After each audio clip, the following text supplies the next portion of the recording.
Les indices viennent de casser leur support qui était extrêmement important et qui pouvait peut-être potentiellement entraîner des mouvements baissiers assez forts sur les indices et sur les marchés boursiers de manière générale. Alors qu'est-ce qu'il en est aujourd'hui? Qu'est-ce que ça fait exactement d'avoir cassé ces supports? Eh bien je vous explique tout ça, c'est parti.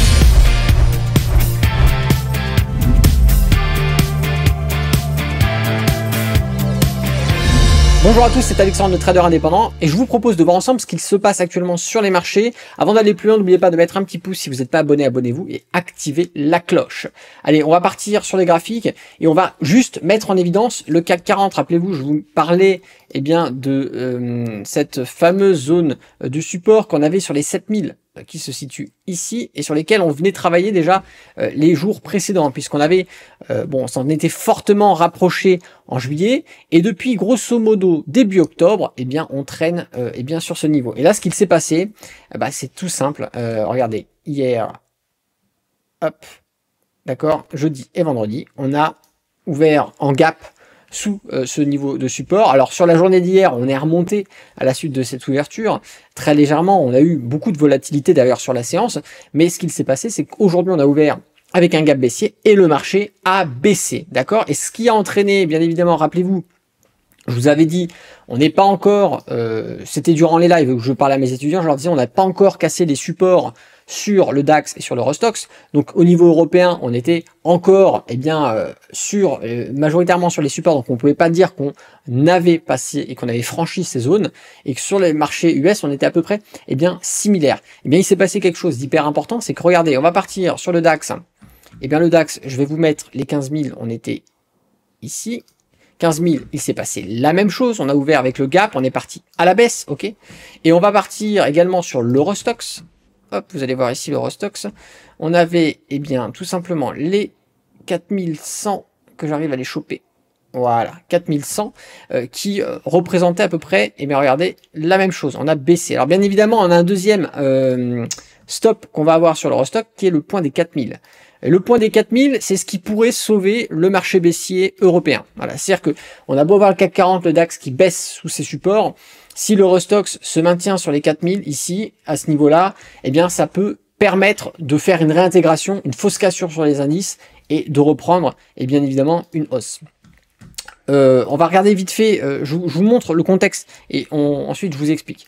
On va partir sur le marché US qui a franchi les 3400. Alors attendez que je vous le chope. Voilà, 3400, 33 400 et 33 000.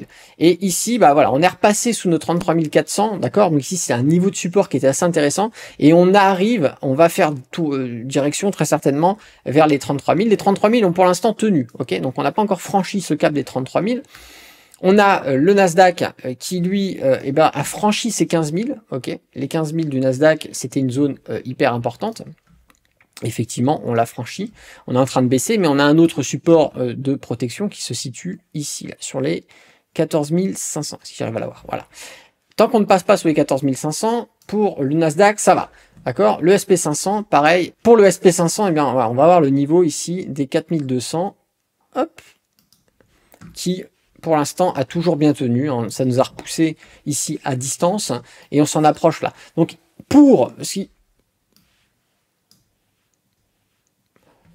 bizarre, hop, on retire.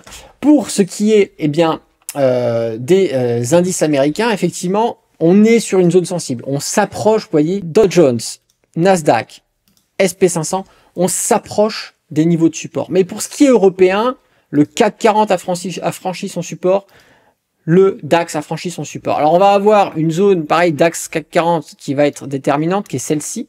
D'accord. Sur le CAC 40, on l'a également aussi. Hein, c'est bien représenté par un des plats SSB qu'on a ici, mais surtout les derniers plus bas qu'on a fait avec les touches. Ces niveaux-là, c'est les niveaux sur lesquels on est actuellement. Et c'est un petit peu ce qui correspond également à l'Eurostoxx, c'est que l'Eurostoxx n'a pas encore franchi son support. Et n'oubliez pas, l'Eurostoxx, c'est l'indice de référence qui va un petit peu être le reflet de ce qui se passe sur chaque indice individuellement. Donc l'Eurostoxx, quand il va bien, généralement le CAC 40 va bien, le DAX va bien. Quand l'Eurostoxx, il est baissier, généralement le CAC 40, le DAX est baissier. Et c'est ça qu'il faut comprendre, c'est que là, en ce moment, on a les marchés qui sont vachement orientés à la baisse. On a cassé des niveaux de support sur le CAC 40, sur le DAX, qui a forcément fait chuter des actions qui cotaient dans ces indices. On a également, au niveau du Nasdaq, franchi des supports qui ont bien fait baisser certaines actions américaines. Mais on n'est pas encore sur le franchissement de supports hyper importants. Ce qui va dire que on ne peut pas aujourd'hui parler d'éléments qui favorisent un crack, même si vous le savez, ça fait plusieurs vidéos que je vous dis, dans lesquelles je vous dis, on est en train d'additionner différents indicateurs, différents éléments qui vont favoriser une baisse. Donc effectivement, on a différents éléments techniques, comme on a pu voir, des divergences baissières, on a pu voir également des cassures de support, on a pu voir également des contextes au niveau international, géopolitique, économique, qui additionner tous ensemble, favoriser les mouvements baissiers. Et effectivement, on continue d'additionner les éléments baissiers. Et on le sait, quand il y a un krach boursier, précédant le krach boursier, il y a toujours eu une addition d'éléments baissiers. Maintenant, on peut avoir plusieurs fois sur l'année, vous allez voir sur les 10 dernières années, il y a plein de fois où on a additionné des éléments baissiers, ça a fait une petite baisse, mais ça n'a pas provoqué forcément de krach. Heureusement, à chaque fois qu'on additionne des éléments baissiers, à chaque fois qu'on a des divergences, ce n'est pas signe de krach, mais c'est effectivement signe de probabilité de mouvement baissier. Et ce mouvement baissier peut être un simple mouvement baissier, une correction, bien évidemment, parce qu'on a pris une hausse considérable sur ces dernières années, donc c'est normal d'avoir des corrections, mais ça peut également effectivement être les prémices d'un krach boursier qui peut pointer son nez. Ça, avec le contexte effectivement économique comme on le connaît, c'est pas forcément favorable, mais encore une fois, restez lucide. Je vois des gens qui font des masses short, qui font des ventes à découvert avec les effets de levier en espérant que parce qu'il y a des éléments, tout simplement, ils vont réussir le trade de l'année.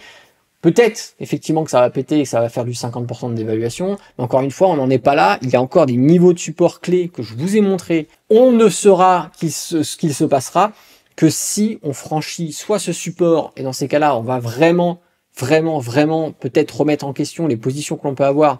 On va vraiment chercher à faire des ventes pour les traders.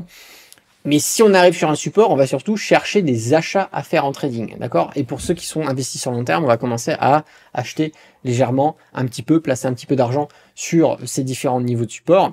Mais on ne pourra pas parler de mouvement baissier tant qu'on n'aura pas passé et franchi ces supports-là.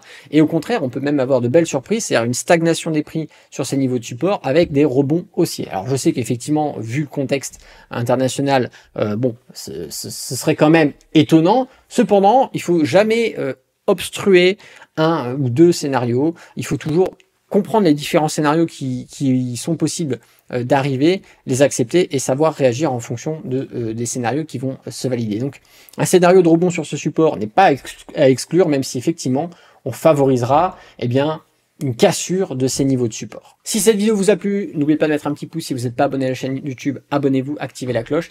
Et puis je vous invite à me dire ce que vous pensez actuellement du marché. Est-ce que vous êtes vendeur? Est-ce que vous allégez votre portefeuille? Est-ce que vous êtes trader et que vous allez chercher à faire des achats, des ventes? Expliquez-moi un petit peu, c'était toujours sympa d'avoir un petit peu votre avis. C'était Alexandre, le trader indépendant. Moi je vous dis à bientôt dans une prochaine vidéo. Et d'ici là, tradez bien sur les marchés financiers. Ciao!